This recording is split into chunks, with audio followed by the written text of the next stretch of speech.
زما عزتمند ورونو، تاسو موږ ډېر خوش قسمته یو چې د خدای پاک د کور د سعادت او د مدینې شریفې د سفر دا سعادت الله موږ ته رانصیب کو. خدای دې عملي طور باندې موږ دغه پاکو ځایونو ته بوتلی کړي. دا ډېره د خوشحالۍ خبره ده او د الله د طرف نه یو خصوصي انعام او اکرام دی، نه په پیسو ده او نه د انسان په عقل او په فکر ده.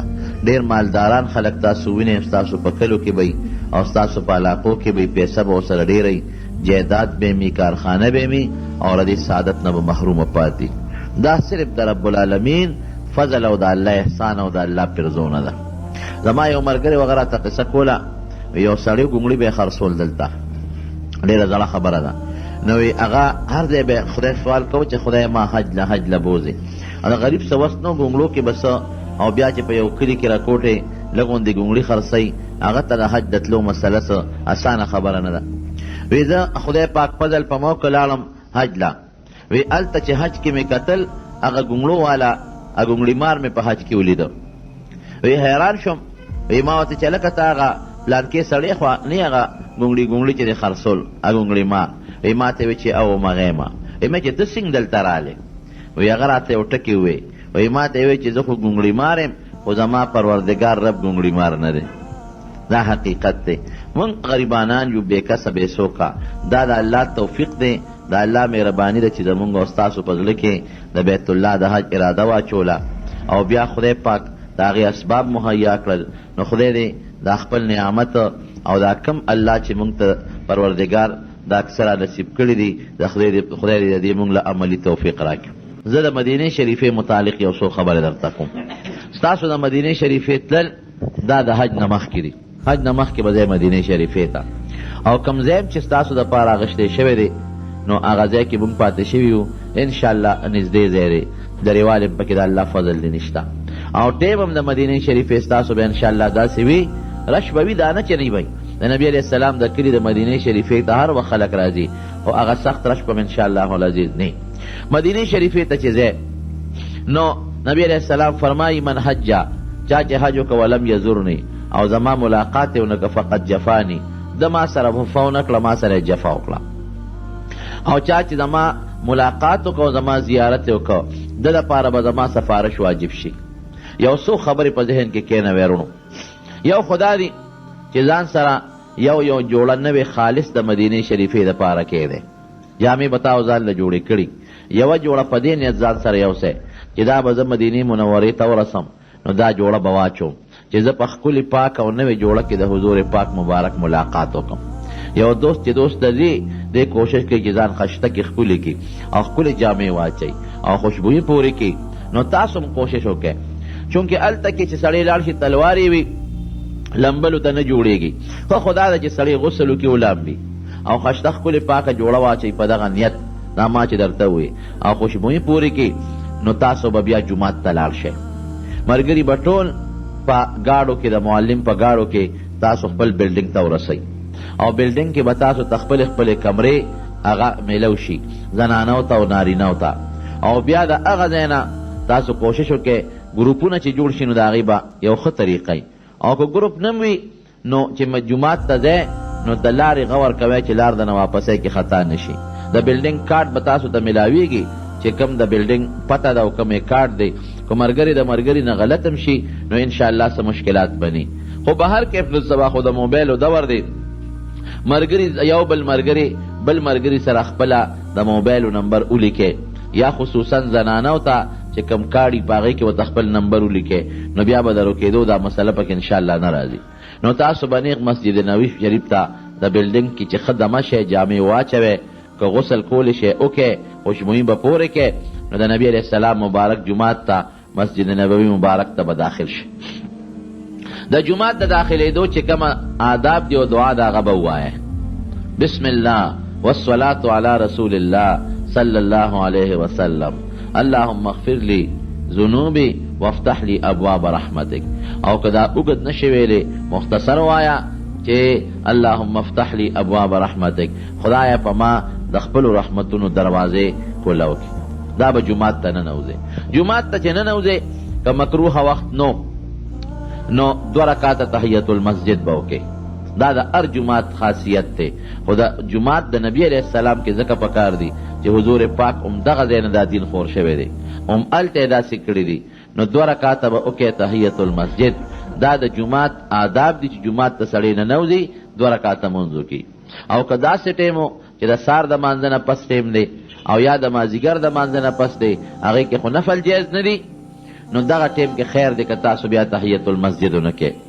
دا 2 رکعاته تحیت المسجد چې تاسو وکړل، بیا وګورئ د مانځه ټیم کوو نو مونځ به وکړئ خپل د جمع، او که بالفرض مونځ شوی یا د مانځه ټیم نو بیا تاسو د نبی علیہ السلام مبارک سلام به وکړئ. د هغې طریقه درته ښیم.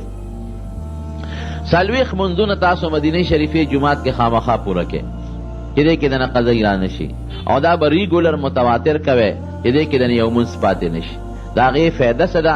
نبی علیہ السلام فرمایي چې زما په جماعت مسجد نبوي مبارک کې چا 40 منځونه په جمع وکړل، پروردګار به دې د نفاق نه وساتي، الله به دله جنت ورکړي او الله به مغفرت نصیب کړي. دا ډېره لویه خبره ده.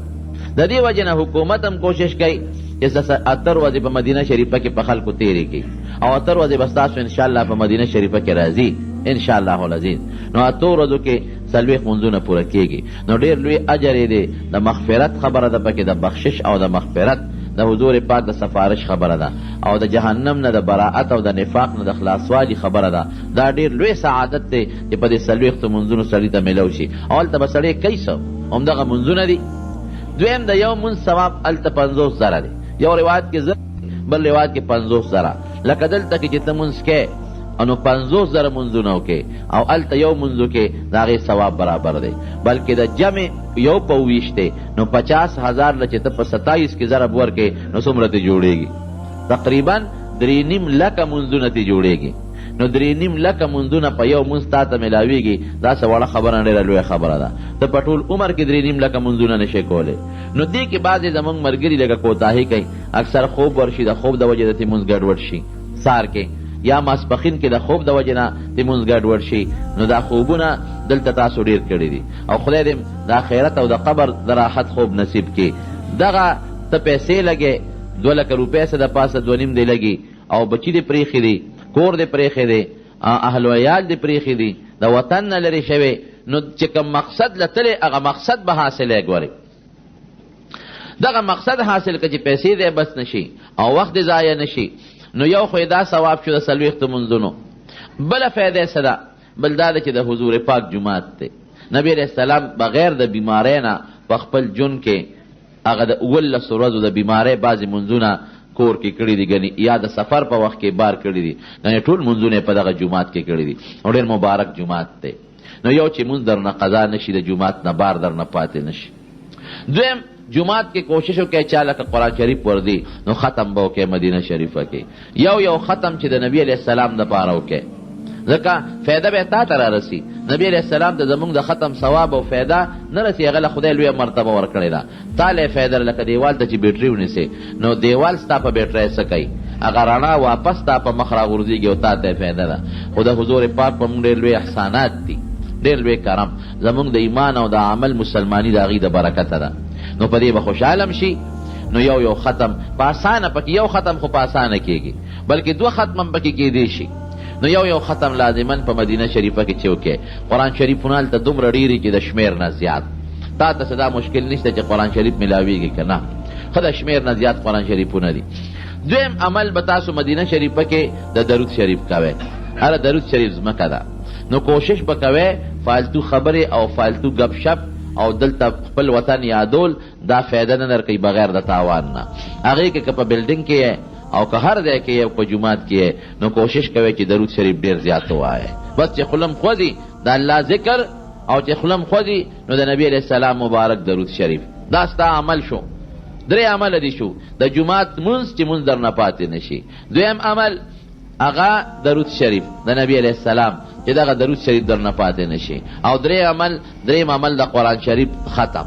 که چا له قرآن شریف نه وردي هغه وایي یاره ما خو له په ناظره قرآن نه راځي، نو هغه د سوره اخلاص قل هو الله احد صورت بار بار وایي، هغه د سورت فاتحه دا وایي، هغه د درود شریف وایي، ذکر دی وایي، تسبیحات دی کوي، د فایده شو. بل عمل دی په جماعت کې چې هغه ضروری دی هغه د نبی علیہ السلام مبارک ملاقات دی. نو هغې سلام بعضې خلک هغوی په دې کې کوتاهي کوي.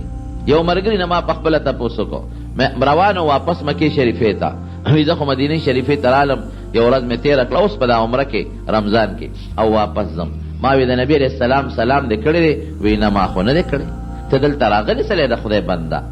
نو سلام د نبی علیہ السلام دروازې کوشش کوئ چې 3-4 ځله خو خامخا کوئ، ګنې دا یو ځل او 2 ځله خو په ځان لازم کې چې موږ به د نبی علیہ السلام باندې سلام اچو.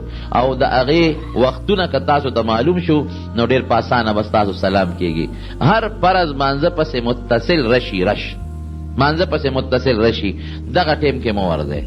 او چې هغه یو د فرض د مانځه لږ وخت تیر شي نو بیا رش کمیږي، رش ختمیږي. د ټولو نه بهترین ټیم د سلام دروازې د دې 9 بجو نه پس ټیم دی. دروازې 9 بجې نه پس تر د ماسپښین د مانځه پورې هلته د ماسپښین مونځ لږ په وختي کېږي، 12 بجې هغې مونځ کوي. نو د 9 بجې که تاسو جومات ته رالی د 9 نه پس تر ماسپښینه پورې تاسو ته ډېر خشته ټیم د سلام میلاویږي. دغه ټیم ډېر بهتر دی. او دغه ټیم په ریاض الجنت کې تاسو ته د مانځه یو ډېر بهترین ټیم میلاویږي. ریاض الجنت یو ټوټه د حضور پاک د منبر مبارک او د هغې د کوټې په منځ کې یو ځای دی. نبی علیہ السلام فرمایي ما بین بیتی و منبري روضة من ریاض الجنه، وی زما د منبر او د کوټې په منځ کې چې کوم علاقه ده دا د جنت د باغچو یو باغچه ده، او زما منبر دا په حوض کوثر پروت دی. نو علماء ډېرې معنی کوي د دې حدیث، خو اسانه معنی یو دام ده چې دا ځمکه د جنت ځمکه ده، خدای پاک به د قیامت پر ورځ والي په جنت کې به یې کېږي، او دغه منبر به خدای د قیامت پر ورځ والي د حوض کوثر په غاړه به یې کېږي. نو چې هلته تاسو لاړ شئ کوشش وکړئ چې 2 رکعته مونځ پکې خامخا وکړئ. خلک ډېر کوي، ډېر زیات پکې کوي. نو تاسو دعا بیا کوئ چې خدایا په دنیا کې د جنت ځمکې له راوستم، نو خدایا په آخرت کې مې د جنت ځمکه نصیب کړي. دا دعا ډېره کوئ. او بل هغه ځای له چې ورشئ دا تصور کوئ چې دا هغه ځمکه ده چې کوم ځای کې حضور پاک مبارک ناسته کړې ده، ځکه هغوی به دغلته ناستو، د هغې صحابه به دغلته ناستو. قسم دی چې سړی دا تصور کړي چې له جړا وردي چېرته ځو چېرته دا ځای به حضور پاک ناستو، دا منبر محراب دی، دا منبر دی، دا کوټه مبارکه ده، دلته به ورسره ملګري ناستو. دا تصور کوئ. هلته ملګرو له مو قور کوئ. داسې نه پکار چې یو سړی پکې بد دیره شي او بیا ترې نه پاسي، نه، ملګرو له نورو له مسلمانانو له مو قور کول پکاري. نو دا ریاض الجنت کې 2 رکعاته مونځ کول، او کوشش کوئ د حضور پاک چې کومه کوټه مبارکه د پنجره هغې سره لږ ځان نږدې کوئ، هلته 2 رکعاته. او چې کوم د حضور پاک محراب دی هغې ته خلک لین کې ولاړي، 0 نمبر راځي 2 رکعاته مونځ هغه ځای کې کول. د هغې چې کوم زوړ محراب دی، اوس خو نوی محراب کې امام مونځ کوي، دا ټول په دې ریاض الجنت کې دي. هلته یو ستن د حضرت عایشې صدیقې نوم یې پرې لیکلی دی، استوانې عایشه مره پشین خط. عایشه بی بی فرمایي چې ما ته نبی علیہ السلام په جومات کې یو ځای ښولی دی، وایي که دا ځای مې د خلکو ته وښو جګړې به پې خلک وکړي. هلته 2 رکعاته نفل کول. دا موقع به تا ته کله میلاویږي؟ دا به تا ته چې د 9 بجې ټیم کې ورشي، 9:09 بجې تر ماسپښینه پورې ډېر ښه موقع میلاویږي. او دویم ټیم هم درته وښیم، د ماسپښین د مانځه نه پس دغه ټیم خلک ډوډۍ لځي، نو دا ځای خالی شي. او دریم ټیم هم درته وښیم، هغه د شپې چې ځای ته لاړ شي او خپله ډوډۍ دې وخوړه او فارغ شوې نو بیا راشه. دغه ټیم لږ د خوبې نو ګرانئ. دغه ټیم تهجد وخت کې خلک راځي، خو هغه به خرش زیاتي. د شپې عموما نور کله به مسجد نبوي مبارک کې د شپې بنده و، اوس نه بندوي، مکمل کولوي. نو چې تاسو دا عمل خامخا وکئ، دروازې یو ځل خو چې تاسو په ریاض الجنت کې 2 رکعاته مونځ وکئ، اتر ورځې دي نو 2 رکعاته زیات کولی شئ، خو دا درته مه و چې یو ځل خامخا. او دغه منبر مبارک سره دغه ستنې چې څومره دي هر ستنې سره کوشش وکئ چې 2 رکعاته وکئ، او ټیم درته مه وښو. یو غلطي زموږ ملګري کوي، هغه دی چې سار اکثر هلته خلک خوب کوي، وده کېږي، موږ له پخپله خوب راشي او سار د مانځه نه پس پکې وده شو. حالانکې موږ دلته خو سار خوب نه کوو په کلي کې، دلته خو سړی د شپې خوب کې او سار ویښي. نو ما به ملګرو ته اکثر وی مې چې کلي کې خوب نه کوې، دا دلته مولې ځان په خوب بلد کړی دی. خوب داسې یو مصیبت دی چې یو ورځ د کم ټیم خوب وکړو نو سار له به په هغه ټیم دله خوب درځي. نو سار ځان خوب سره مه بلدوئ، دا زما واورئ. نو تاسو هم عبادت وکئ، او که سار هم ځان د خوب سره بلد که د شپې خو خامخا سړی کوي، نو د عبادت هغه ټیم نه پالتو پزول لاړ. دلته سړی سار خپل کاروبار کوي، خپل روزګار لدي، نو هلته سړی عبادت کوي. ولې سړی خوب وکړي؟ د شپې سړی خپل خوب پوره کوي که نه؟ او ډیر خوب ډیر ټایم یې هلته ورځ موږ دی شپه موږ دی نو د شپې پکې ښه مزېدار خوب هم کولی شي او تهجدونه پاڅېدی شي یا د ماسپښین د مانځه نه بس مازدیګره پورې 1 غنټه ټایم درته هغې کې ته آرام خپل کولی شي نو دا سار ټایم په خوب ځان مه بلدوی دغه وخت کې عبادت کوی درته به اسانه نو دا خو د جومات متعلق بیا به د حضور پاک مبارک سلام کوی نو هلته کې جنګله ده منځ جنګله یو لومبی چې ورشي لومبی جنګله ده دا خالی ده یو اخیري جنګله ده دا هم خالی ده د منځ چې کومه جنګله ده د منځ د ستنو منځ کې نښه دا ده چې بره پې رسول الله لیکلی دی السلام علی رسول الله هنا السلام علی رسول الله صلی الله علیه وسلم بره په شین دغه باندې بورډ راکوټې غوندې لګېدلې هغې ته به ور مخامخ شي او په ډېر ادب او په احترام به وایي الصلاة والسلام علیک یا رسول الله دا زموږ د دین مسله ده د دې نورو مړو کې شک بعض علما کوي چې دا اوري که نه اوري خو د نبي علیه السلام په اورېدو کې د هېچا شک او اختلاف نشته او حضور پاک باندې چې ته سلام اچې تا پیژنې هم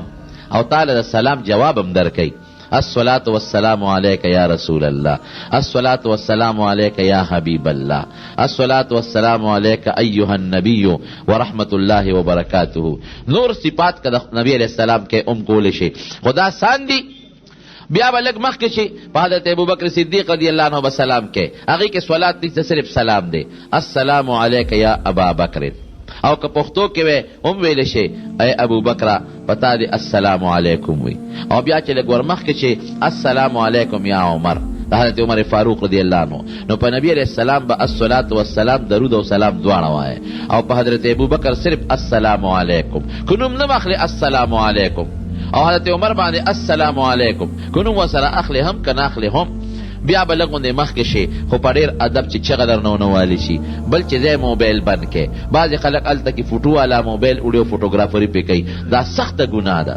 حج کې په جومات کې دننه او فوټوګرافري کول دا خطرناک جرم دی نبی علیه السلام همدغه جومات کې خلک منې کړی دی چې نه به کوی نو موبایل بند ساتئ بعضې خلک هلته موبایل کولو ساتي موبایلونه کولو مه ساتئ بیا چې لږ مخکې شي قبلې ته به مخکې که پرېښودلی او که رش زیات یې هغوی نه پرېږدي چې بار وځئ نو قبلې ته به مخکې او دعا به وکړئ د نبي علیه السلام باندې درود سلام عبادت دی نو هغې نه او بهترین عبادت دی او د عبادت نه پس الله دعا قبلی نو بیا به دعا وکړئ نو دا اسانه طریقه شوه بس که نور صفات درته یادي په کتاب نه ویلی شي الصلاة والسلام علیک یا رسول الله الصلاة والسلام علیک یا حبیب الله الصلاة والسلام علیک یا نبی الله الصلاة والسلام علیک ایها النبی دا مانځه کې چې تاسو وایه ورحمت الله وبرکاته دا آسان شی دی السلام علیک یا ابا بکر رضی الله عنه السلام علیک یا عمر رضی الله عنه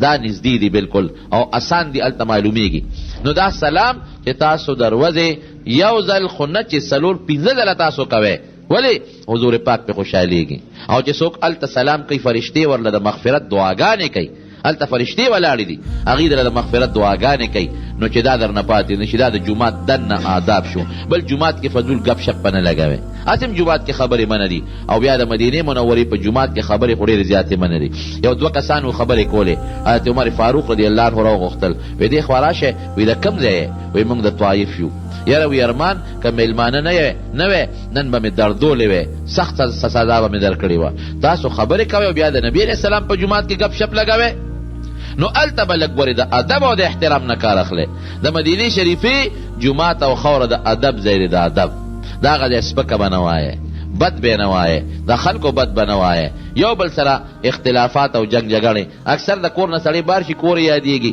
بچي یادېږي نو یو بل سره په معمولي خبره ونښلي یو ته وي تا خو ناوخته کړې تا وختي کړې تا ډوډۍ وخوړه او تا ډوډۍ ونه خوړه په دې یو بل سره اکثر خلک په جګړه شي ستا کوټه لاندې رو زما کوټه بره ده ټول خو لاندې په یو چت کې نه ځایږي 100 کسانه جان خو لاندې نه ځایږي لاندې به زیات نه زیات 2 کمرې وي یا 3 کمرې وي نو په 2-3 کمرو کې به زیات نه زیات 10-12 کسان ځای شي نو چې هر یو وایي چې زه لاندې او زه لاندې نو څه به کېږي نو اختلاف جوړ شو دا یو خبره مې ذهن کې واچوې که مقصد هم دی چې موږ حج وکړو مقصد هم دی چې د موږ نه الله رضا شي نو په اړه کې بغض به نه ساتئ حسد به نه ساتئ د ملګرو څه ایثار او قرباني به کوئ جګړې به نه کوئ ښه دا ده چې ښځه یې بل ملګري له ورکړه څه خبره ده خو یو اتر ورځې تېرې به شي که نه او په مکه مکرمه کې یو میاشت ده تېره به شي که نه او ټولو کمرو کې ایسی ګان لګېدلي او ټولو کې خخشته کټونه څوک به برې څوک به لاندې نو ښه په محبت او په مینه چې ملګري دې خوشحاله کړي نو الله به خوشحاله کړي او که ملګري دې خفه کړي نو الله به خفه کړي. بل هلته نه بدماشي چلېږي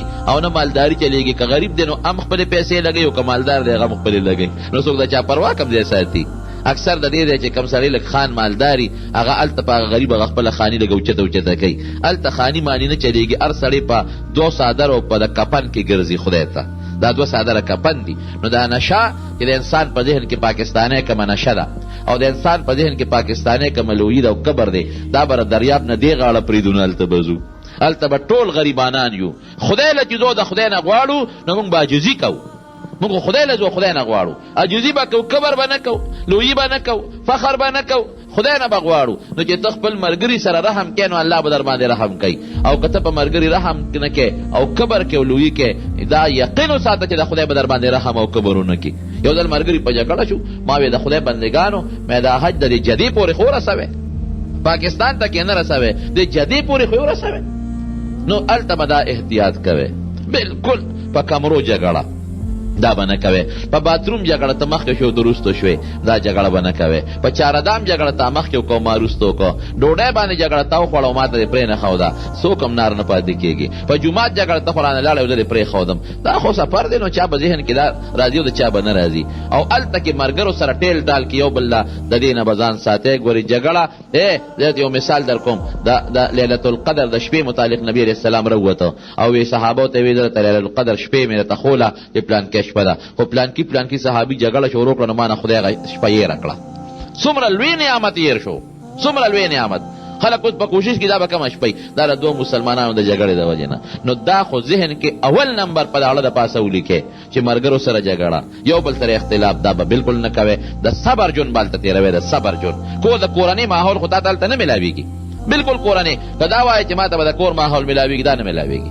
که دا وایي چې د کور ډوډۍ میلاویږي نه میلاویږي. که دا وایي چې د کور چای میلاویږي دا تا ته هلته نه میلاویږي. که تا وایي چې یاره زما د کور ځای به او داسې به داسې دا به قطعا نی ځای به د لرې مي نږدې به م وي. اوبه به کله په بلډینګ کې خلاصې شي کله به درته نی کله به داسې مو وختونه به موږ راغلي دي د مانځه وخت یې اوبه شترې نه. نو دا خو انسان د ټوټۍ لیک شوه اوبه خلاصې شوې رانلې. نو صبر به لومبې به په ځان کې صبر پیدا کوې او هلته به د سکون او د اطمینان او د ورورولۍ ژوند تېروې. او دا فرقونه به وباسئ چې زه مولی یم او دا امیر دی، زه مالدار یم او دا غریب دی او ما سره پیسه ډېره او د سره نشته. هلته ټول د خدای ملنګان او فقیران او په کپن کې به ګرځي. دا ذهن کې یاد وساتئ رونو. نو هلته به دا د جومات آداب شو. بیا به تاسو بقي ته به لاړ شئ جنت البقي ته 10,000 نه زیات صحابه کرام هلته دفن دي. په هغې به سلام ووایئ. سوره اخلاص او الحمد سورتونه ووایئ د هغې ثواب به ته وبخئ. او تاسو به لاړ شئ احد ته. احد کې هلته کې د حضرت حمزه رضی الله عنه مزار د نورو صحابو هغې له به ورشئ. او مسجد قبلتین ته هغې ترتیب به تاسو ته انشاءالله برابر شي څه مشکلات به درته نی انشاءالله العزیز. او دارنګې مسجد قبا کې 2 رکعاته نفل د عمرې برابر دي. یو سفر خو بس تاسو دی چې څلور 15 کسان به ځان له ګاډي ونیسئ. څه مشکل به درته نی که ته ویره زه خو نابلد یم نابلده نشته هلته الله امداد کوي.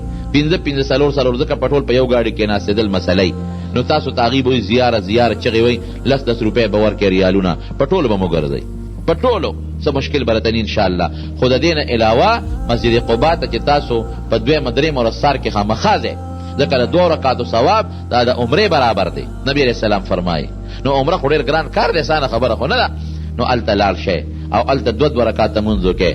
بعضې خلک پکې خپلو ملګرو له مور او پلار لم کوي خو دا خبره ذهن کې واچوئ که تاسو طواف بل چاله کوئ یا عمره بل چاله کوئ مړي وي که جمدي وي یا نفل کوئ ورې نیت کې به نه یادوئ. ډېر خلک یې په نیت کې وایي دا پلانکي له کوم نه ګورې نیت کې به صرف الله یادی.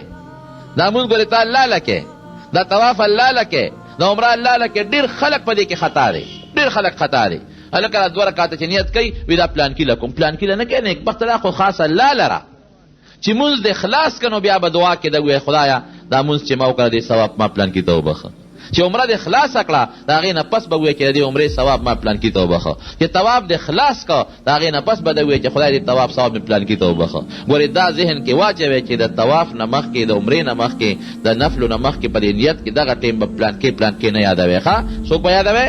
الله به یادوي او چې خلاص کې جمدي ته هم بخلی شي او مړو ته هم بیا بخلی شي. ښه دا ده چې هلته سړی یو 6 رکعته لمونځ وکړي بیا وایي چې خدایه د دې 2 رکعاتو مې پلانکي ته د 2 پلانکي ته 2 پلانکي ته ثواب خدای د هغې عملنامه کې ولیکي. نو مسجد قبا کې به تاسو کوشش کوئ چې تاسو مسجد قبا ته 2 روپۍ اخلي، یک طرفه به لاړ شئ، هیڅ مشکل نشته، د دنیا ګاډي ملاویږي او هغه ډرایوران په اردو پیږي، دا مشکل نشته چې ګنې عربي غواړي او اکثر بنګالیان انډین پاکستانی په اردو باندې پیږي او که په عربي هم پیږي نو په ګوتو ړقولو نن سبا هر څوک یو بل پوهیږي چې ګوتې ورسره لقی پته لګي. قبا ته ځم، قبا لفظ خو تاسو ته یاد دی، 2 ریاله به د نوالي ته هم کوز کوې بس یک طرفه، بیا هلته ښه خپل منځونه وکړه ځکه ډبل چې ونیسې بیا به هغه ولاړي نو ته خو 2 رکعاتو نه زیات ته بیا نه پرېږدي، نو بس هلته ښه منځونه وکړه 10 بجې چې شي نو هلته روزه ګاډي ملاویږي بیا حرم ته ځم، حرم را به دې ولي حرم خوا کې به دې کوز کې نیغ ورشه. نو چې ځای سار وختي به مانځه پسې متصل دی ځکه چې بیا وروستو ځای نو بیا د ماسپښین لمونځ د مسجد نبوي درنه خراب نشي. دا خو ستا د مدینې منورې طریقه ده چې مسجد قبا ته 8 ورځې دي نو چې په هره ورځ دي چې په 2 ورځو خامخا لاړ شئ. دا خلک پیاده هم ځي، ټول اجیان به تاسو وینئ پیاده به ځي، 20 منټ مزل دی یا 25 منټ، 20-25 منټ د یو طرف نه مزل دی، پیاده خلک ځي او که پیاده نه 2 ریاله اخلي یک طرف او بیا د هغې طرف نه 2 ریاله ورکړه د بل طرف نه بس جومات ته به راځې او دا نور زیارتونه خو 15 شپږ کسانو ګروپونه به جوړ شي نو په هغې کې به وګرځئ، هغې کې خو څه مشکلات درته نشته. باقي د طواف متعلق خو تاسو ته ملګرو به پوره ذکر کړي. طواف کې د یو څیز خیال وساتئ چې طواف کې بیت الله ته سینه مخامخ نشي، صرف حجر اسود وخت کې بیت الله ته سینه مخامخ کولی شي، بغیر د حجر اسود نه بل طرف ته به سینه نه مخامخ کې، سینه مخامخ کولو سره طواف نو ثواب پکې دی، الله ته جاړئ، ملتزم له به ورشئ. تاسو ته به نور خو تفصیل ښودلی دی که نه؟ دا تفصیل تاسو ته ښودلی شوی دی. او باقي انشاءالله د حج متعلق او عمرې طواف خو دوی درته وی او زه به دعا کوئ مونږ در سره یو که خیر انشاءالله. د هرې ورځې عمل به تاسو ته زما دا عادت دی چې حج ته ځو نو د هرې ورځې عمل ورته روزانه به بیانوو انشاءالله، د هرې ورځې نو تاسو څه مشکل به نه، صرف دومره ده د تاسو پسې یو څو ورځې پس در روان یم، زما دا ورور به در سره هغه معلم هم دی او پوه هم دی او دا بل لور مې دی دا 8 حجونه کړي دي او ما پوره ملا کړی دی، دا 2 کسان در سره انشاءالله په موقع روان دي او سربلند جي صاحب هم ښه پوه دی. نو تاسو څه مشکل به نه که خیر به دعا کوئ چې خدای هم سفر یو ځای کړي. صرف زما لږ غوندې درس دی، د هغه درس د وجې ما ته چوټۍ مسله ده او دا رور مې هم ځي، والد صاحب مې وفات شوی روژې نه مخکې، کور هم خوشي وي، نو زه به تاسو پسې یو 8 ورځې پس درځم انشاءالله. مدینې شریفې ته به زه در پسې ځان در رسوم که خیر تاسو مدینه شریفه کې چې زه به درغلی یم او د هغې نه مخکې طواف عمره که کوئ دا در سره دي چې څه مشکل درته دا دواړه انشاءالله پوی دي او تجربه هم شته دی ښه او سربلند جي صاحب هم دی، د هغې رور هم دی، هغه هم مخکې حج ته تللی دی او دا بیا به زه درشمه انشاءالله. نو حج زما دا طریقې مینا به زمونږ که خیر یو ځای وي، اصل حج دی، اصل عرفات بم یو ځای وي، مزدلفه بم یو ځای وي انشاءالله العزیز. هلته دعاګانې مونږ په شریکه مشترکه کوو، زه دعا کوم او ملګري سره امین وایي. نو دغه حج بم انشاءالله العزیز دغه ذهن نه مشکلات وباسئ، خدای به راته اسانوي انشاءالله. ګوره دا کار ګران دی خو الله نه به مونږ غواړو نو الله به مونږ ته انشاءالله اسانوي. نو هلته چې دا کمې ورځې کم عمل دی ابه درته سهار زه د هغې ټریننګ درکړم، په هغه ورځ به هغه خپل عمل کوئ او انشاءالله یو ځای به م یو چې یو ځای مشکل به م نه، خو که هغه ترتیب به راته زه هره ورځ بیانوم نو هغې کې به دا فایده وي چې که ملګري د ملګري نه ګډ وډم شي نو څه مشکلات به درته نه انشاءالله العزیز. نو بس زه زمونږ دغه یو عذر دی چې زه یو 6 ورځې پس در پسې در روان یم، خو دا ملګري در سره ملګري کړي دي انشاءالله. نو تاسو ته به څه نه د طواف څه مشکلات انشاءالله نه به د عمرې څه مشکلات څه مسله درته پیښېږي هغې به جواب هم درله درکوي، خو دغه به تاسو دا مذهبي مسله کې به تاسو کوتاهي نه کېږي انشاءالله، ابه تاسو ته ډېر الله اسانوي، دا د الله فضل دی برکت دی. خو باقي په دنیاوي امورو کې به تاسو ګزاره به یو بل سره کوئ، یو بل سره که څوک لاندې شو بره چت کې شو نو دا به نه راولئ په ذهن کې چې دا ولې لفټونه هلته وي او دغه وي، که ځای لرې نږدې وي په ذهن کې به دا بوج نه راولئ، ډوډۍ یخه سړه مخکې وروستو شو دا به په ذهن کې بوج نه راولئ. نو په دې دنیاوي امورو کې به تاسو ګزاره کوئ، باقي به انشاءالله العزیز در سره الله امداد کوي. صحیح شو بل ترتیب به تاسو برابر کې بیا دتلو یا سي. باقي یو خبره د ما ذهن کې دا ده دا پاسپورټونه تاسو خو دوی ول ورکړه کنه، د پاسپورټونو نه کدي فوټو سټیټ وباسي نو خو به یو او د پاسپورټونو نه تاسو ځان سره یو فوټو سټیټ د ویزې د پاڼې نه او د پاسپورټ د پاڼې نه او د ټیکټ نه یو فوټو سټیټ وباسي ځان سره کېره، ولې بعضې وخت کې ضایع شي نو دا به تاسو چې دغه د سره خامخا وي. او باقي د احرام به تاسو باغشتي 2 صادرې پکاري، په 2 صادرو هم کار کېږي، خو که احتیاطاً ځان سره سړی 3 صادر یا 4 یوسي نو ولې که یو قیرن شي پلید شي نو د هغې په ځای به بل کار کوي. قینچي ځان سره وړی شي، هغه بیګ چې کوم بیګ هغوی له ورکوی، قینچي شو یا مثلا نوسې شو یا پترې شو، بلیډ شو یا مشین شو دا جامه ته، یا چاکو شو، دا تاسو سره پرېږدي، په دې پابندي نشته. خو چې کوم بیګ غمغاړې ته پروت وي جس ته خیږي هغې کې به نه پرېږدي. چې کوم په پټه تاسو هغې له ورکوی هغې کې تاسو دا شی وړی شئ. محلول شي پکې موړی لکه مساله شوه، ګوړه شوه یا ممپلی شو یا صابون شو، دا سیدونه ځان سره موړی. صابوندانه وړی شي، مسواک وړی شي، ټوت برش ځان سره وړلی شي، او دارنګې 4 جوړې جامې 3 جوړې هم کافي دي. 4 جوړې جامې ځان سره وړلی شي او ځان سره بس دغه څیزونه دي، زیاتي سامانونه پنډونه ځان سره مه وړی. ګبین خو نه پرېږدي، خو یو څه کېدای شي پرېږدي در سره، او که درته نه پرېږدي خو موږ خو به درنه هلته شات خورو که نه، ځان سره یو څه ښه خبره ده. او که درته پرې نه ښودل چې د یو مسلمان له به یې ورکړې د هغه به شي ښه. بله خبره ذهن کې واچوئ، دا ضروري ده. بعضې خلکو وړله دا شیطان وسوسې راولي، هلکه وي حج به وکړې عجیبه شي، هلکه چې راشي ډوډۍ به یو خیرات به یو خلک به درته رغاړه مبارکۍ به درکوي، او مړه عجیبه دنه جوړ شي. او چې څوک دویم ځل دی لکه تا ته خو ګورئ 2 ځله حج شو او خلکو باندې به فخر هم کوي، دا شیطان وسوسه راولي چې کله هم بیت الله ته ور مخامخ شي خدای ته به وجاړئ. مونږ ورې الله ته محتاج یو، زمونږ مال قسم دی که مونږ بچ کي، زمونږه بچی مونږ نشو بچ کولی، زمونږ قوم مونږ نشي بچ کولی، زمونږ جون، زمونږ مال، زمونږ عزت دا د چا په اختیار کې دی؟ د الله. او مونږ ډېر ګناهګار یو، هر چا ګناه کړی دې له دوی چې خدای م وبخي، هلته به خدای ته وجاړئ، وایي خدایه دا شیطان ما ته را وسوسې اچوي، خدای زما د دې وسوسو نه توبه ده، زه دې له راغلی یم بچي پرېښي دي، مال پرېښی دی، کلی چې پروردګاره ته رانه راضي شي. نو خدایه که زه را طواف عمره کوم دا ستا د رضا دپاره کوم، او د دې غلطو نیتونو نه مې وایي خدای توبه ده، ما ته به شیطان دا وسوسې اچوي چې خدای زما ته وایي توبه ده، وجاړه خدای ته وایي خدای خالص دې دپاره چې ته رانه راضي شي. او باقي به مو که خیر انشاءالله په داسې ځایونو زه په حج کې وګرځوم چې هغه به دلته مولیانو ته م انشاءالله نه معلوم، انشاءالله داسې د دعا د قبلېدو ځایونه درته وښیم چې هغه به مولیانو ته م انشاءالله نه معلوم، خو چې هغه هلته ورسو نو هلته به راته بیا ښیم. خدای دې مو رسوي. وصلی الله تعالی خیر خلقه محمد و آله و اصحابه اجمعین. څوک څه تپوس کوي نو کې خیر دی. د هر مذهب خپل خپل دغه ده. زمونږ په مذهب کې د مازدیګر نه پس او د سهار نه پس نفل نشته، دغه وخت به تاسو نه کوئ. ٹھیک شو؟ نفل به دغه وخت نه کوئ. که یو سړي دغه وخت کې طواف کو د مازدیګر نه پس، نو چې د ماښام بانګ ووي د هغې نه پس د هغه 2 رکعته واجب الطواف کوي، یا د سهار د مانځه نه پس چا طواف کو نو هغه 2 رکعته د اشراق نه پس کوي. یا که مثلا د سهار نه پس چا 2 طوافونه هم برغولو، 3 هم کولی شو، یا د مازدیګر نه پس بعضې خلک 2 طوافه کوي، 3 کوي، نو دغه وخت کې خو نفل نه کېږي، نو نفل به بیا چې مکروه وخت ختم شي نو بیا به د هغې هغه نفل وکړي. او اسې داسې مه کوئ چې 2 طواف وکړئ او منځ کې پکې نفل نه کوئ. که مکروه وخت نه نو چې طواف څنګه وکړئ نو سمدستي ورپسې هغه خپل 2 رکعاته کوئ.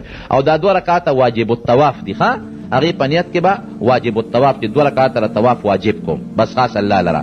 نو مقام ابراهیم پسې که کوئ ډېره ښه ده، سنت طریقه ده. خو مقام ابراهیم دا مطلب نه چې داسې نږدې وکړئ، لرې هم کولی شئ. او که هغه ځای نه نو چې کوم ځای په جومات کې خوښوئ نو هلته کولی شئ. خو مطاف کې مه کوئ، بعضې خلک دلته په دې مطاف کې کوي نو خلکو ته لاره تنګه شي.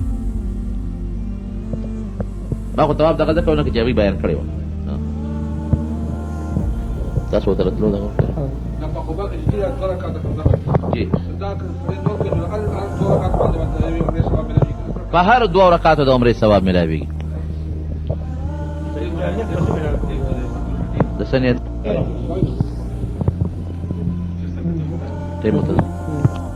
منورې کې دا ما څه ووې دا ټول د زنانو د سړو یو برابر دي.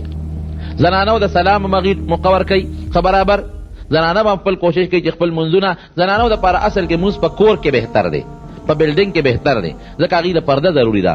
لیکن زنانه چې زمونږ هلته لاړ چې د هغوی له کوم ځای صبرېږي، جومات ته خامخا ځي، هغې هم جومات ته ځي. په مدینه شریفه کې خو د زنانو دپاره ځان له ځای نه دي مستقل. صرف دا مهرباني وکړئ چې زنانو سره لږه یو ورځ ګزاره وکړئ چې هغوی ته خپل موبایل نمبر یې ورکړئ یو بل له، یا ورته ځای وښایئ چې جومات نه په دې ټایم رو دلته ودرېږه او تاسو هم هلته ودرېږئ نو یو ځای کېږئ به. زنانه یې د خپلې پردې پوره خیال ساتي. زمونږ زنانه چې دي اکثر مخې کوله وي، نه داسې دی نه کوي. یو ټوپی میلاویږي د چت والا ټوپی، او هغې پورې زنانه روبن وتړي، روبن ور پورې وتړي نرې، نو اومې د مخ نه کپړه لري وي او اومې پکې پرده راغلي وي. او نو زنانو سره به احتیاط به کوئ، ګزاره به تاسو مو سره کوئ انشاءالله. په سفر کې به سره موږ هم ګزاره کوو. باقي طواف د زنانو د ښځو او ستاسو یو شی د فرق نشته. او د عمره چې ده زمونږ خو به 2 څادرې چې زنانو په هغه خپلو جامو کې به عمره کې صرف مخ نه به هغه پرده به لرې وي. یو ډېر لوی عالم په مدینه منوره کې عبدالله ابن زاید مخکې ده مدینه یو یونیورسټي وایس چانسلر هم پاتې شوی رئیس، او موږ سره یو وخت کې په یو سفر کې ملګري پاتې شوی د افغانستان. زه چې لاړم هغه سره مې هلته ملاقات وشو، راله پته را کړې وه د ټلیفون نمبر، هغه سره مې رابطه وشو. هغه زه بیا سره د خپلو ملګرو میلمه کړل، خپل ځای ته یې بوتلم. ډېر لوی عالم هم دی او ډېر لوی سړی هم دی د مدینې شریفې. هغه نه مې څه بعضې تپوسونه په یو تپوس مې درته وکړ. ما وی دې کې څه فلسفه ده او دې کې څه حکمت دی چې د ماسخوتن د مانځه نه پس تاسو جومات بندوئ، د شپې ولې کوله ونه پرېږدئ چې خلک د شپې هم پکې نفل به کوي، عبادت به کوي. هغه وی دې کې یو حکمت دی، یو فلسفه ده. وی رسول الله مبارکه به د ماسخوتن دا زمونږ ګوره عقیده ده، زمونږ وروڼو زمونږ عقیده ده چې نبي علیه السلام مبارکه په قبر کې هغه له داسې یو ژوند دی د برزخ او د قبر ژوند ورته وایي چې هغه د دنیا د ژوند نه په لکهاو کروړها زیات بهتر ژوند دی. دنیا کې خو د نبي علیه السلام به یو بل سره خبرې او اترې او د دنیا کار ته توجه به وه، خلکو له دعوت ورکولو، تبلیغ کولو، خلکو ته دین خولو، د کور د خاوندانو خیال ساتر. او په قبر کې صرف د هغه تعلق چا سره دی؟ الله سره دی. پوره داسې حیات او داسې ژوند چې داسې په دنیا کې د دنیا نه اعلی ژوند. او دام زمونږ عقیده ده د اهل سنت والجماعت چې څوک په نبي علیه السلام سلام واچي اوري یې. د نورو مړو کې څو اختلاف بعضې خلک کوي چې مړی اوري که نه اوري، لیکن د نبي علیه السلام په اورېدو کې د اهل سنت والجماعت هېڅ اختلاف نشته. نبي علیه السلام مبارک سلام اوري، جواب یې هم ورکوي، بلکې چې کوم انسان مخامخ ورته ودرېږي پیژني یې هم چې دا ماته څوک ولاړ دی، پیژني چې دا فلان کې دی، نوم ورته سړی والي د الله رسول د فلان کې د فلان کې زوی د پاکستان راغلی یم تا ته ولاړ یم په تا سلام ویم السلام علیک یا رسول الله. نو چې سړی ودرېږي مخامخ نبي علیه السلام مبارک باندې سلام اچوي، احادیثو کې راځي جواب یې هم ورکوي. یو صحابي تپوس کوي د نبي علیه السلام نه د الله رسوله ته به مونږ جواب د سلام څنګه کوې؟ ته خو به خورې شوې. څه موده پس نبي علیه السلام مبارک وفرمایل ان الله حرم على الارض ان تاكل اجساد الانبیاء. الله په ځمکه د پیغمبر د وجود خوراک حرام کړی دی. ځمکه به د پیغمبر وجود نه خوري، پیغمبر به په قبر کې بالکل سالم سلامت پروت دی. نو ما ته هغه شیخ وی عبدالله زاهد ما ته وی ماسخوتن نه پس مونږ ځکه جومات بندو چې په جون کې نبي علیه السلام په دنیا کې حیات و، نو هغې به د ماسخوتن د مانځه نه پس اوده کېدل آرام به یې کو او پیشمني تهجد وخت کې به پاسېدل. ماسخوتن به اوده شو، پیشمني به پاسېد، دغه به آرام کو. نو مونږ د نبي علیه السلام د دنیا د ژوند د آرام وخت کې اوس هم ورته جومات بند کو چې دی آرام کې وي. څوک سلام نه اچوي، څوک راځي نه چې دی باقاعده د وفات نه پس هم د آرام هغه ټیم په آرام کې وي او پیشمني نه بیا جومات مونږ کولو کې دومره هغې د نبي علیه السلام احترام کوي، د حضور پاک مبارک اوس هم به احترام کوي. مولانا حسین احمد دا صاحب د جلالین لیکلی دی محشي، د جلالین د پاسه حاشیې لیکلی دي. ما سره خپل جلالین کې ما د هغې صفحه هم نوټ کړې ده. یو سړی د نبي علیه السلام د وفات نه پس راغی، داسې وخت کې راورسېد چې قبر مبارک باندې خاورې اورېدلې وي. نو ده به وی په ځمکه لغړېده او په خاورو به یې په دې سر کې اچولې او یو آیات به وي. اوس هم چې چاته دا آیات یاد وي نو پکار دی چې هغه ځای کې ووایي ولو انهم اذ ظلموا انفسهم جاءوك فاستغفروا الله واستغفر لهم الرسول لوجدوا الله توابا رحیم. الله قرآن حکیم کې فرمایي که چا په ځان ظلم کړي، چا په ځان زیاتې کړي، چا ګناه کړي او دوی تاله راشي ای د الله رسوله چې سړی ګناه وکړي هغه زمانه کې به چې چا ګناه وکړه نو ابه نیغ پیغمبر علیه السلام نه لاړ، صحابه به ګناه وکړه نو هغوی ابي سلام نه به لاړ، د الله رسول مانه دا ګناه شوې. لکه اوس یو سړی ګناه وکړي یو عالم له پټ راشي یاره مولانا صاحب مانه دا غلطي شوې ده څوک او دوی توبه وباسه یا صدقه ورکړه. هغه راز باز د عالم سره به ساتي چې چا سره د کوم څیز تعلق خلک هغه نه د هغې تپوس کوي. نو نبي علیه السلام مبارک له الله وایي که چا نه په ځان ظلم وکړو، زیاتې یې وکړو، ګناه وکړه او تاله رالل ای د الله رسوله فاستغفر الله واستغفر لهم الرسول. دا سړی د دوه کارو کې یو خو د الله نه بخښنه وغواړي، بل د نبي علیه السلام ته سپارښت وکړي چې ته راله بخښنه وغواړه. نو چې دی د الله نه بخښنه غواړي او رسول الله مبارک هم ولا د الله نه بخښنه غواړي واستغفر لهم الرسول، نبي علیه السلام هم وایي چې الله ته دې وبخې لوجدوا الله توابا رحیما. الله به ورته ګناه معاف کړي، رحم به هم پرې وکړي، ګناه به هم معاف کړي او مزید رحم به پیدا وکړي چې هغه ګناه به وله په نیکو بدله کړي. هغه صحابي راغی چې عثمان خو موقع لاړه، مونږ خو چې به غلطي وکړه رابلو نبي علیه السلام ته به ودرېدو د دې آیات مطابقه او الله نه به بخنه غواړو او نبي اسلام ته به مو چې الله تم زموږ سپارښت وکړه. نو اوس موږ خو هغه وفات شو، نو موږ خو سپارښت نشو کولی. د خپلې ګناه بخنه به اوس موږ نبي اسلام ته به څه وایو چې زموږ د ګناه لپاره د بخنې الله ته سوال وکړه. جړل یو دا آیات به وي د جلالین دغه محشي لیکي چې د نبي اسلام مبارک د قبر نه ول آواز راغی غفر الله لك غفر الله لك، ای زما مرګریا الله دې توبه خي، الله دې توبه خي. د صحابه خدای نه محبت او مینه وه. نو باب السلام باندې به ورځې، درود شریف به وې، د مدینې منورې په سفر کې روان چې درود به شروع کې وایه په نبي علیه السلام درود، او چې مدینې منورې ته ورسېږي چې بل څه فالتو خبرونه کې درود شریف به وې، چې بل ټکې ونه وې، درود شریف وایه وایه وایه وایه. نبي علیه السلام فرمایي من صلى علي صلاة عند قبري سمعته، زما د قبر خوا کې که چا په ما درود وې دی اورم.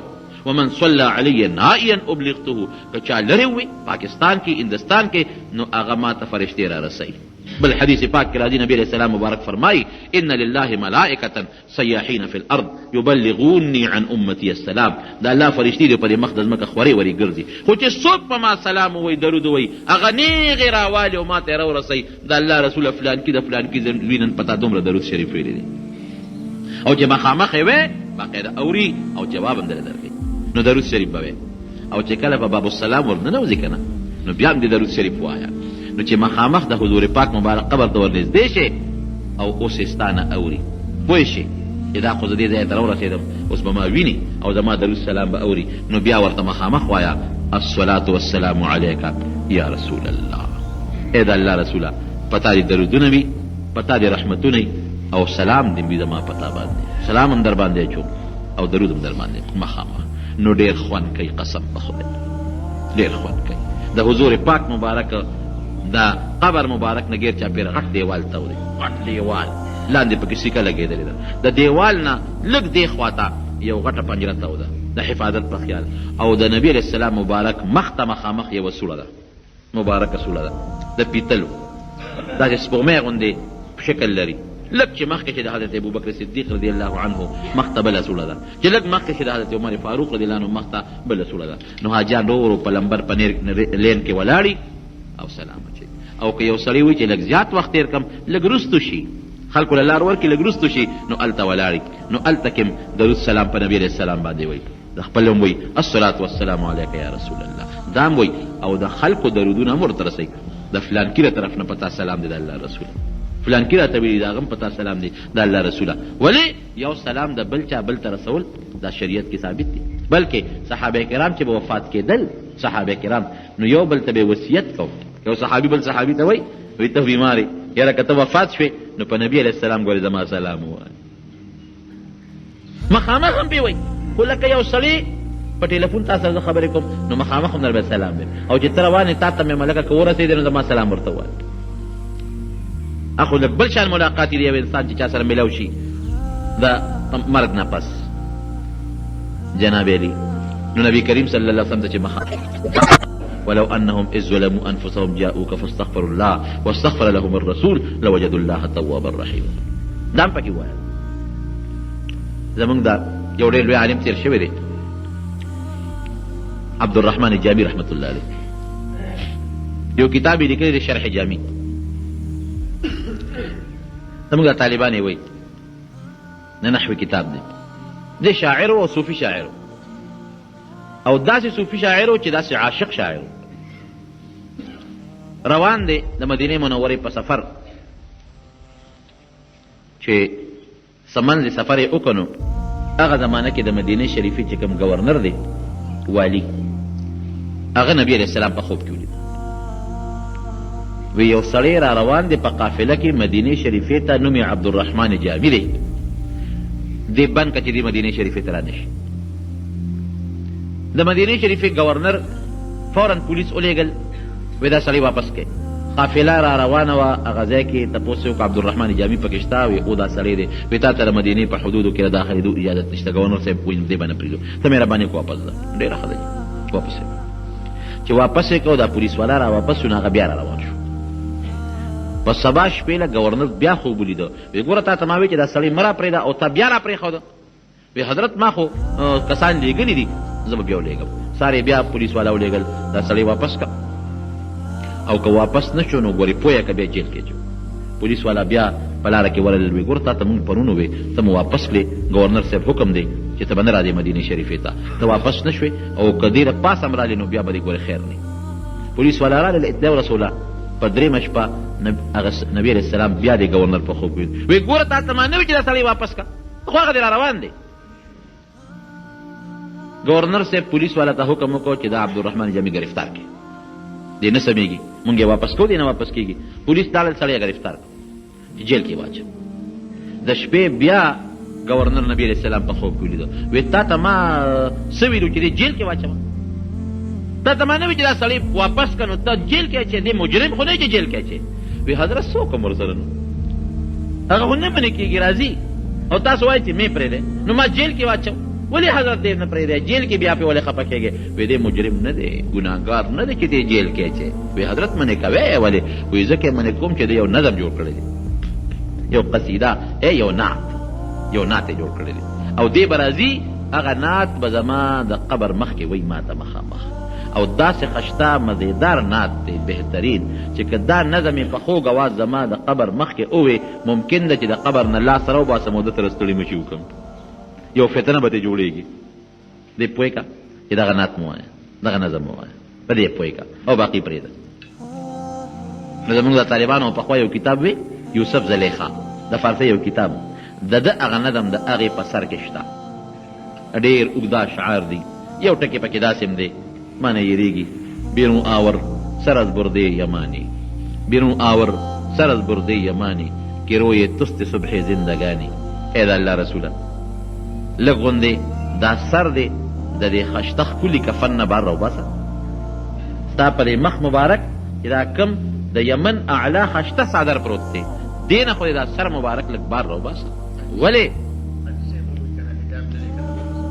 بالکل دا مخ مبارک دی لږ غوندې د دې یمني څادر نه خو بار راوباسه.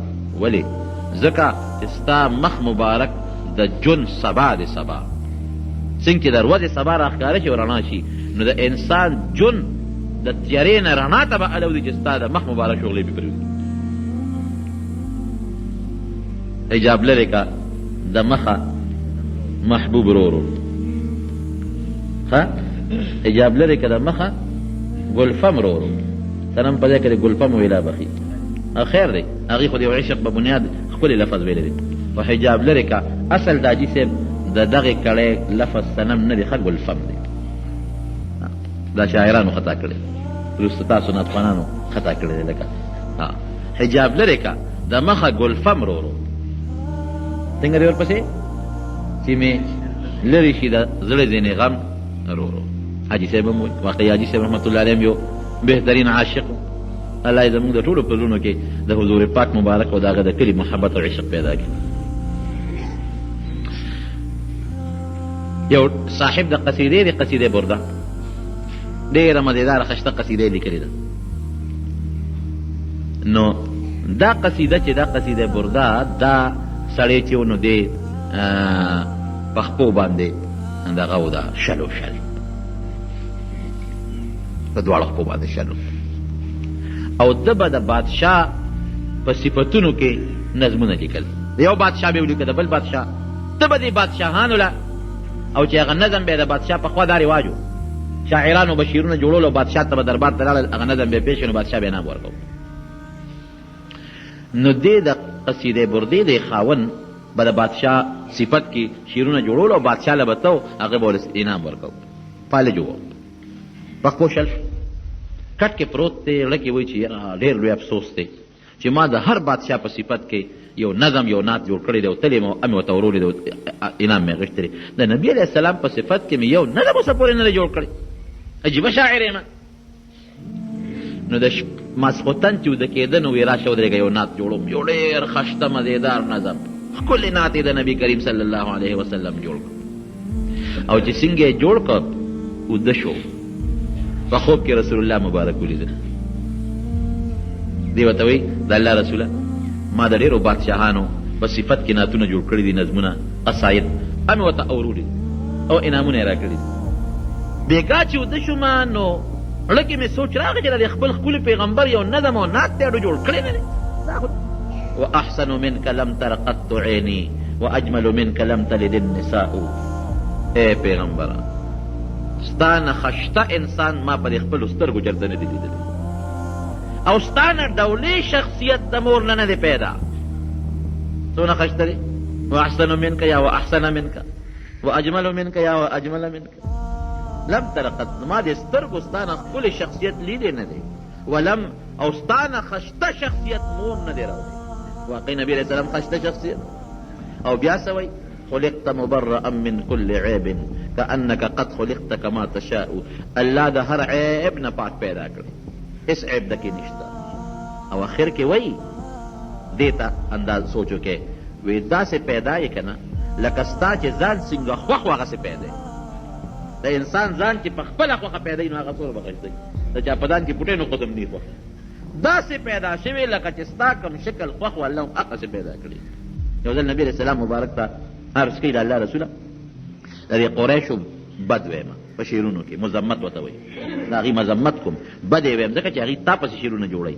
نبي صاحب مبارک ورته وفرمایل کیف بنسبي زما نسب سره به څه کوې چې د قریشو بد وی خو هغه خو زما خپل خپلوان دي نو ته به بنو هاشم او قریش به یادې څه به کې زما نسب سره. وی لأسلنک منهم كما تسل الشعيرة كما تسل الشعرة من العجين. وی تا به داسې پاک وباسم لکه ویښته چې سړی د وړو نه وباسي، ویښته چې د وړو نه وباسي که نه او هغې پورې هېڅ قسمه داغ ني، داسې به تا محفوظ پرېږدم او د قریشو بد به ویم ځکه چې ستا بد وي. نو د نبي علیه السلام مخکې به شاعران رالل او ښکلي صفت مزېدار به یې ورته کوم. خیر نبي علیه السلام مبارک ته دغه صاحب د قصیدې د شپې وایي د الله رسوله که دې خوښی یو نعت مې بېګا جوړ کړی دی درته یې واورم وایه واوروه. نو د صاحب هغه نعت شروع کړ چې نعت یې شروع کړ که نه وایي نبي علیه السلام مبارک به داسې سر خوځه لکه څوک نعت وایي که نه زمونږ بشیر جان حافظ صاحب نعت وایي او مونږ ورته په شوق کې را شو او مونږ ورته را سر داسې خوځه. خدا نیکبخت مونږ باندې خدای نیولی دی یو نعت راته نه وایي. خیال دې راغی خدای دې خوشحاله کړي دې غریبو لوی خدمت کوي محنت کوي هره جمعه راځي او کیسټ ډکوي دا به سره د ټولو ملګرو د الله خوشحاله کړي. نو وایي نبي صاحب مبارک ورته سر داسې خوځه. نو چې نعت یې څنګه خلاص کړه نو حضور پاک مبارک ورته مسکی شو ګورې که زم یو انعام در کوم که بادشاهانو ته چې به نعت وي انعام به در کوم زم یو انعام در کوم. نو نبي السلام مبارک خپل صادر کوز کړه. عربی کې برده یا برد یمني صادر ته وایي په یمن کې به په هغه زمانه کې اعلی صادرونه جوړېدل. نو صادر یې کوز کړه پر یې واچو دا صادر دی والا. سحر چې دی د خوب نه راپاسېد د حضور پاک مبارک هغه صادر کې د پاسه پروت و او چې خپې اوړه خولې جوړو خپې هم جوړې شوي پالج نه جوړو خپې شلو ټیک ټاک بس ډېر خوشحاله شو صادر ځکه خو دې قصیدې د قصیدې برده وایي. نو جنابه راپاسېد چې راپاسېد منزل روان دی نو په هغه کلي کې یو ډېر لوی عالم اوس په منډه را روان دی چې را روان دی د دروازې نه دې څنګه ووته خو جوړ شوی دی صادرې په وګورې سړی خوشحاله دی ورته غاړه وت پلانکي سلام علیکم هله شابه چې بېګا د نبي علیه السلام ته کوم نظم ویلی دی ما ته به یې کوم نعت چې دی ویلی دی هغه عالم هم د کشف خاوند او مبارک دی شه دا صادر دی مبارک شه او چې خدای پاک جوړ کړی دا دی مبارک شه شابه ما ته هغه نعت ووایه او ورته وایي چې څنګه کوم نعت وی بېګا چې د نبي علیه السلام مبارک ته وي الله به دا خو بېګا ما خوب لیدلی او نعت مې د شپې جوړ تا ته څه پته ولګېده ته دې څه خبرې دا خو ماسخوتن مې جوړ کړو وده شم په خوب کې مې نبي اسلام ته وی نه تا چې حضور پاک مبارک ته رانعت وی زما اورېدلی دی او نبي اسلام مبارک به راته راسره مبارک داسې راکړ شابه ما ته به دا وی نو هله به جومات ته رانه ځي هغه کشف خاوند پې پوه شو هغې پې وویل هغې نه پسې جومات ته پرېښه نو چې نبي علیه السلام مبارک ته مخامخ ودرېږي او د زړه د محبت نه درود و سلام پې وی الصلاة والسلام علیک یا رسول الله الصلاة والسلام علیک یا نبی الله الصلاة والسلام عليك يا خير خلق الله الصلاة والسلام عليك يا خاتم الأنبياء اے دا پیغمبرانو اخیری پیغمبران اے پټول مخلوق کی غورا پتا دی صلاة والسلام دا خلق وی او بلکہ دا مرتوی دا اللہ رسول زر دی خبری گوئی کم چې تا خپل حق رسول دی دا امت خیر دی لټول دی دا موی ورته چې دا الله رسول دا درخواست تا په حضور کې کوم چې زه ډېر ګناهګار یم ما توبه الله ته استدا ته به د الله په حضور کې د ما دپاره سفارش کوې بیا لږ ور مخکې شي د حضرت ابوبکر صدیق رضی الله عنه ته مخامخ سلام وکړي. ای کې صلات نه سلام دی. السلام علیک یا ابا بکر صدیق رضی الله عنه. ای ابوبکر صدیق پتا دې سلام. ای نبی علیہ السلام د غار مرګري پتا دې سلام. بیا لږ ورمخکې شي حضرت عمر فاروق رضی